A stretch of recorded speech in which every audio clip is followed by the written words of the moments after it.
Viva Voz, com Vera Magalhães.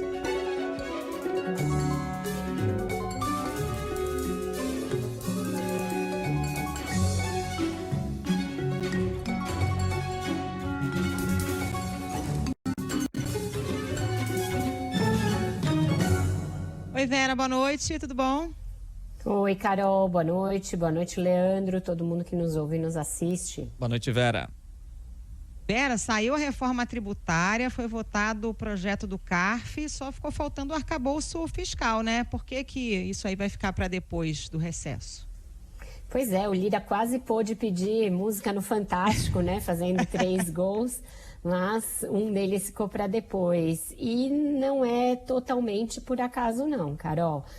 Daria para fazer mais um esforço, esticar um pouquinho e votar o projeto do arcabouço fiscal, até porque ele é o mais simples, ele já foi analisado pela Câmara, foi para o Senado e agora é só questão de manter ou retirar algumas coisas que os senadores acrescentaram.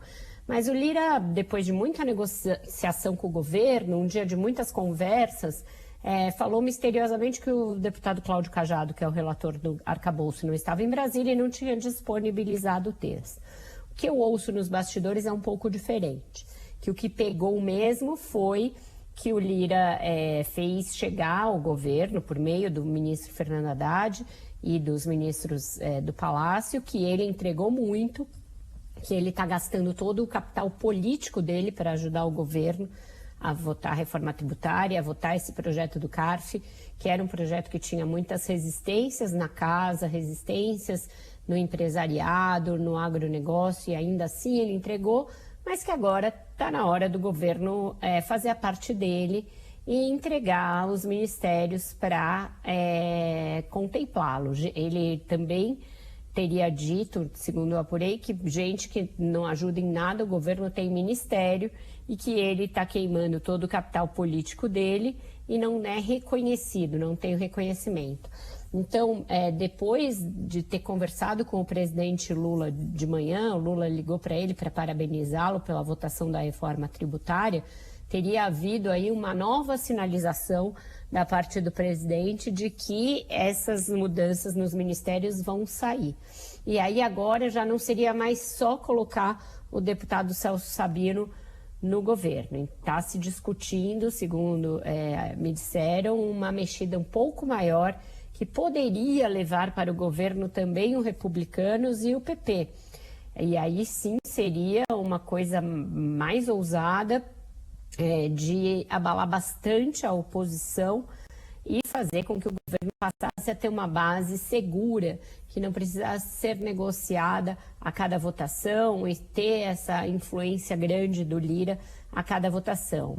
Ainda não tem muita clareza de que para que pastas seriam essas, e os caciques do Republicanos e do PP evitam confirmar que esteja aí na iminência desses partidos ingressarem no governo, até porque tem algumas dificuldades. Os dois foram muito poderosos no governo Jair Bolsonaro. O Ciro Nogueira, que é o presidente do PP, é um dos mais incisivos críticos ao governo Lula nas redes sociais, continua mantendo aí um discurso de que é fiel ao Bolsonaro, mas nessa votação da reforma tributária já começou a dizer: não dá para a gente ficar contra o Brasil, não dá para a gente ficar contra tudo aquilo que sempre defendemos. Começou a fazer uma leve inflexão. Então, a gente vai ter que observar essas semanas aí de recesso, porque elas serão muito pródigas em negociações desses bastidores, para que a gente saiba qual é a extensão dessa mexida ministerial. A troca no turismo demorou muito, e ela ainda vai acontecer, segundo me dizem, e aí tem negociações do que acontece para baixo ali no Ministério, a porteira fechada, mas aí a votação da reforma tributária e do CARF deu esse ímpeto para tentar mexer também em outros ministérios e trazer outros partidos para a base aliada. Falando da reforma tributária, então, vamos falar do que foi votado. Além do texto básico, hoje teve 4 destaques também, né? Uma reforma que fala mais sobre a taxação sobre o consumo. É uma boa notícia a aprovação?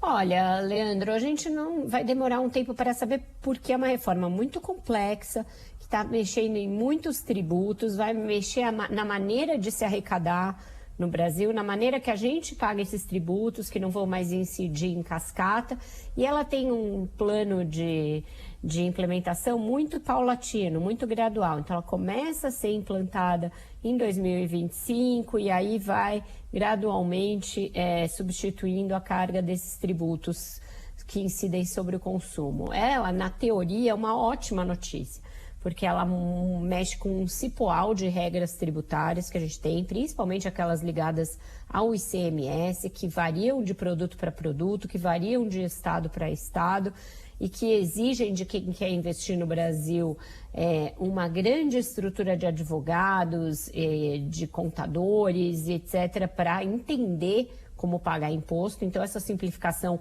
parece por si só uma boa notícia, mas como essas alíquotas ainda vão ser definidas em lei posterior e elas vão ser graduais, etc., a gente vai ter que conferir se é para valer uma das máximas do relator, do Lira, de todo mundo que entrou nessa negociação, que é aquela segundo a qual não vai ter aumento final de carga tributária. Então, isso é o que está para jogo. E isso é o que eu não vejo, assim, uma unanimidade nas análises que eu ouço de economistas, de tributaristas, de quem está fazendo cálculo, porque ainda não se sabe a alíquota. Parece que uma alíquota de IVA, né, que é o nome genérico, mas que no Brasil vai ter dois nomes, contribuição sobre bens e serviços e imposto sobre bens e serviços, é uma alíquota alta, nos coloca entre os países que vão ter o imposto de consumo mais alto, se for mesmo de 25%, mas aí você tem várias exceções e a gente tem que ver depois como isso vai ficar no cômputo geral de carga tributária que a gente tem no Brasil. Também não deverá ser a única reforma tributária que a gente vai ter de ver, né, nos próximos anos. Tem ainda uma discussão grande sobre mudança na regra de imposto de renda, mudança na regra de imposto sobre dividendos e patrimônio e lucro. Então, questões tributárias ainda deverão ser objeto de análise por parte do Congresso. Mas a simplificação, a desburocratização e nos colocar com uma legislação em linha com o resto do mundo parecem três vetores muito positivos e, por isso, a reforma deve ser, sim, celebrada. E aí, Vera, tem vários setores que ficam com um certo temor de elevação da carga tributária, né? Dá para dizer com certeza que ela não aumenta?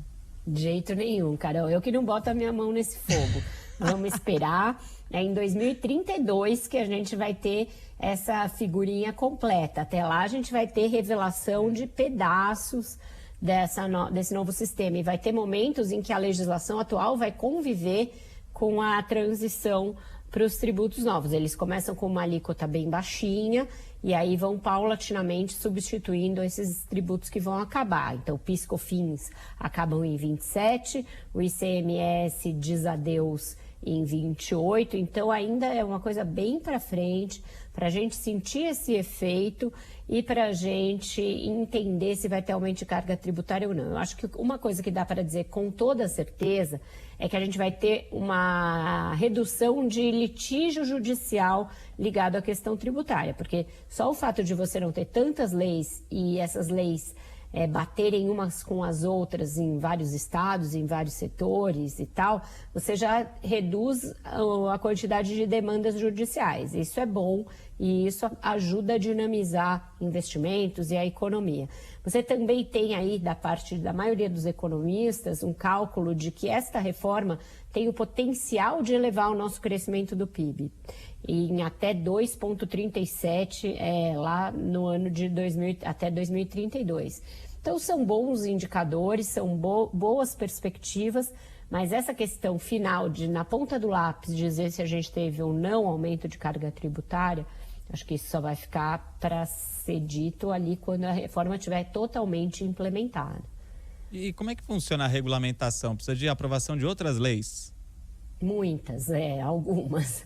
Por exemplo, a criação em si dos novos tributos vai depender de lei que vai regulamentar. Então, a alíquota dos IVAs, né, dos dois, do estadual e do nacional, deverão ser definidas em lei posterior. E só isso já é um grande fato, porque como a gente pode falar se vai ter ou não elevação de carga tributária, se a gente ainda não sabe ao certo qual será a alíquota de cada um dos produtos. A gente sabe que tem uma alíquota geral e tem algumas exceções. Então, a cesta básica está isenta e serviços como transportes, medicamentos, serviços médicos, saúde e educação estão fora da alíquota geral, vão ter alíquotas reduzidas, mas tudo isso vai ser mais bem explicado em lei depois, em uma regulamentação em lei infraconstitucional. Então, também ainda tem outros capítulos para virem, Leandro. E o que a gente pode esperar da tramitação no Senado, Vera? Não deve ter grande surpresa não, né? Pois é, todo mundo estava falando, e até o Lira tratou com um cuidado excessivo isso. Olha, o Senado vai fazer grandes alterações, eles têm que ter o tempo que eles acharem necessário. Achei que foi mais uma diplomacia ali da parte do Lira. Como tem sido muito comum as matérias chegarem no Senado e serem votadas a toque de caixa e já terem de ser devolvidas porque está sempre no prazo, acho que agora ele quis dizer que os senadores vão poder fazer ali, se debruçar. Mas os governadores acabaram entrando muito na discussão na Câmara. E são eles os que podem ter maior ascendência sobre o Senado, justamente porque é a Casa da Federação, né? Os senadores representam os estados. Então, eu acho que a maioria dos problemas já foi dirimida na Câmara. Tem ainda governadores que estão numa posição bem fechada contra, notadamente o governador de Goiás, Ronaldo Caiado, que é o maior opositor da reforma hoje. Então, pode ser que ainda tenha negociações e articulações do Caiado e de outros para mudar coisas no Senado, mas não acredito que vão virar a reforma do avesso e mudar muita coisa não, Carol. Ô Vera, vamos com a música Sextou Demais para o presidente da Câmara, Arthur Lira? Sextou, ele está de malas prontas, é o que tudo indica, né, para o cruzeiro nas Bahamas. Eu não cheguei a falar com ele sobre isso, mas essa notícia é engraçada. Essa história então maravilhosa, a gente né? vai usar como uma licença poética para a música aqui. E a Wesley Safadão. Segundo disseram parlamentares para a reportagem da Folha, né? A gente também não está citando, diz a Folha que ele iria para o cruzeiro do Safadão, que sai da Flórida, vai para as Bahamas, para uma ilha. Acho que tem uma ilha do Safadão. Nem sabia que isso existia, mas acho que vai ser animado. Prometo checar e trazer essa informação depois, se ele confirmar. É o que o povo mais quer saber, Vera. Boatos de que Rodrigo Bocardi já está fazendo. O cruzeiro vai existir, é um cruzeiro caríssimo. Muita gente vai ter muito famoso. Então a gente vai de Safadão só para sextar. Porque acho que a Câmara fez um trabalho aí longo, acho que está todo mundo querendo cair na pisadinha ali. Vamos ouvir. Bora, Safadão. Pega o Guanabara e vem. Tá com saudade do beijo gostoso, sentir o seu corpo no meu. Namoro à distância dá muita saudade. Se tu me ama, mudar de cidade, prova. Muito bom. Vera, bom fim de semana. Não vai ser tão animado quanto no Cruzeiro do Safadão, mas tá valendo. Vamos ver se vai tocar essa trilha sonora na festa da Marcela Lorenzetto. Depois a gente informa. Me representem aí nessa pistinha, por favor. Espero que não. Tchau, bom fim de semana.